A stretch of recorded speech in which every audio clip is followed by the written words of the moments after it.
jalan, tulisan 1 kilo menuju pasar, posko bencana, bantuan, dan tangga darurat.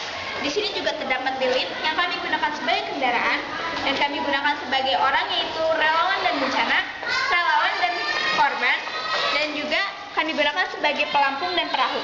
Di sini juga terdapat kertas koran yang kami gunakan sebagai pohon-pohon, dan di sini terdapat kardus yang kami gunakan sebagai dataran tinggi, yang tentunya dalamnya terdapat koran, yaitu sebagai agar terlihat datarannya itu lebih tinggi daripada saat terjadinya banjir tersebut. Dan kardus juga kami gunakan sebagai atap-atap rumah. Dan selanjutnya di sini ada stik es krim yang kami gunakan sebagai tangga darurat, tenda, batang-batang pohon, atap rumah, dan lain sebagainya.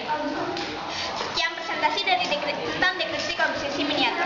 Selanjutnya saya akan mempresentasikan tentang deskripsi bencana. Bencana alam merupakan suatu peristiwa yang merugikan manusia dan menghentikan segala aktivitas manusia yang dapat disebabkan oleh alam, manusia, maupun keduanya. Contohnya seperti banjir ini.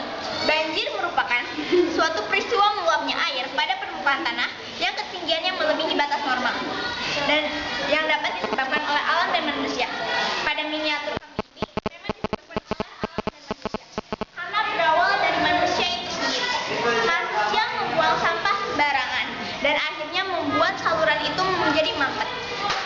Maka pada saat ketika hujan turun, maka terjadilah air yang harusnya mengalir secara normal, maka terjadi terus meluap kepada permukaan tanah yang akhirnya menyebabkan banjir. Banjir ini sangat merugikan manusia dikarenakan banyaknya korban jiwa dan juga banyak timbul penyakit seperti diare, demam, gatal-gatal, penyakit kulit, dan lain sebagainya.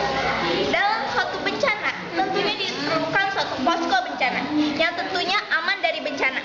Karena di sini merupakan suatu bencana banjir, maka diperlukan dataran yang lebih tinggi daripada kejadian banjir tersebut. Di sini terdapat tentunya dataran tinggi ini memang aman dari bencana. Dan di sini yang syarat posko bencana, yaitu yang pertama, aman dari bencana. Yang kedua, adanya sumber air bersih.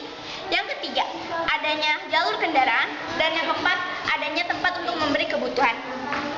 Di sini pada posko bencana banjir ini terdapat sumber air bersih. Yang kami gunakan adalah sumur yang tentunya tidak tercemar oleh air banjir tersebut. Dan di sini juga ada jalur kendaraan untuk keluar masuknya kendaraan jika memang ada seseorang yang ingin memberikan bantuan kepada para korban. Dan di sini kami memang tidak menggambarkan suatu pasar, tetapi di sini tertera tulisan 1 kilo menuju pasar. Jadi, jika memang para relawan itu kekurangan kebutuhan, mereka mudah mendapatkannya dengan cara pergi ke pasar. Yang harus kita lakukan untuk mencegah banjir yaitu janganlah membuang sampah sembarangan, karena perbuatan membuang sampah sembarangan itu dapat merugikan diri kita apalagi orang lain. Sekian presentasi dari saya. Wassalamualaikum warahmatullahi wabarakatuh.